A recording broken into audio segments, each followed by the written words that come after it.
Hello, Berkshire Running Camp. Welcome to episode 3 of Bartlett's Bites. Today we're talking about race strategy, or depending on how you say things, race strategery. So a couple of things to keep in mind. We always like to talk about control as coaches. And if I'm talking to my student athletes, I want them to remember that racing has so many variables that they cannot control.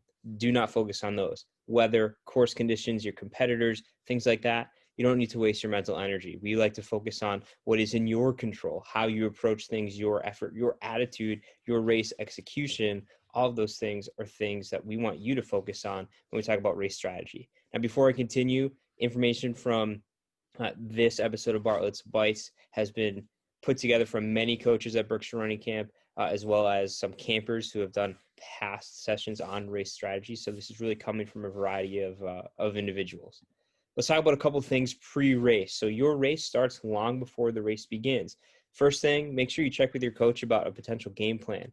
Your coach may have a specific style of racing they want you to engage in that day based on the overall context of their long-term training plan for you.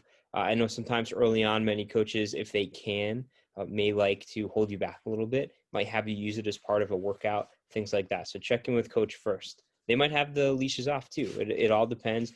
All roads lead to Rome, as you say, and any approach can work. Also, try to check out the course. I know I tell my student athletes when we get to a course, it is one thing to say, oh yeah, we walk the course, we know everything. But have you paid attention?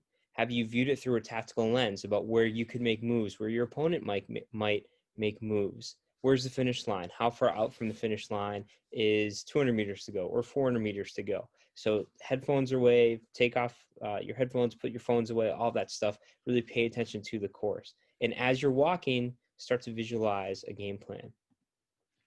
A couple different strategies that you can decide to use in your race. Front running, if, as the saying goes, if you set the pace, you control the race. This puts you in control of the competition. It puts you in a great position to counter any move, especially if you're kind of just off the front a little bit. So if you're maybe in a second or third position within that pack, you can respond pretty immediately to anything that happens.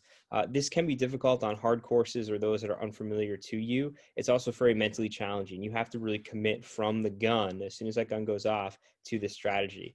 The other thing is sometimes no one will want to work with you or pace off of you, and they just kind of let you go. So all of a sudden you're in the middle of the race, you're by yourself, and it's really hard to dig deep at that point. Sitting and kicking. A lot of track type athletes who run cross country love to do sitting and kicking. This allows you to use your energy wisely. It allows you to not get in over your head. Sometimes it can let other people do the work for you, but other times people won't let you do that. And if they know that your strategy is you prefer to sit and kick, they may push the pace from the gun.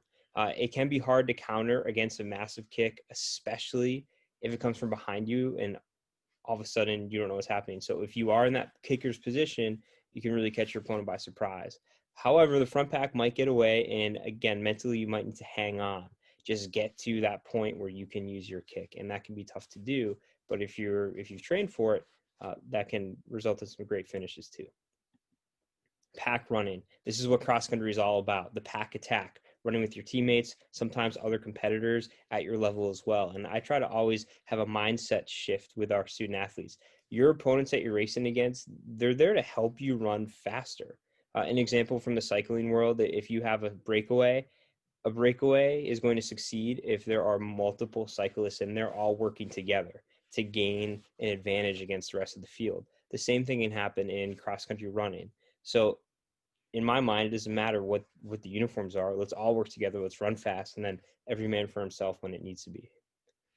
This is also how we run cooperatively. It's the brotherhood or sisterhood in the trenches mentality about sharing the work. A lot of times you train in small groups with people at your ability level, at your school, if you have people at your level, right? And so that extends onto the race course. One tricky thing, though, is not everyone might feel the same way on any given day. So it's important that you have people there who can pick up the slack, right, and motivate and things like that. So pack running is really all about cross country. You need 5 great runners across the line to win. You can't do it with just one.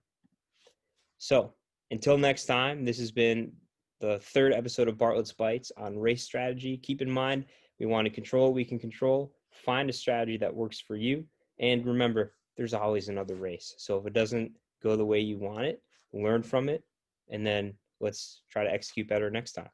We'll see you tomorrow for another episode of Bartlett's Bites.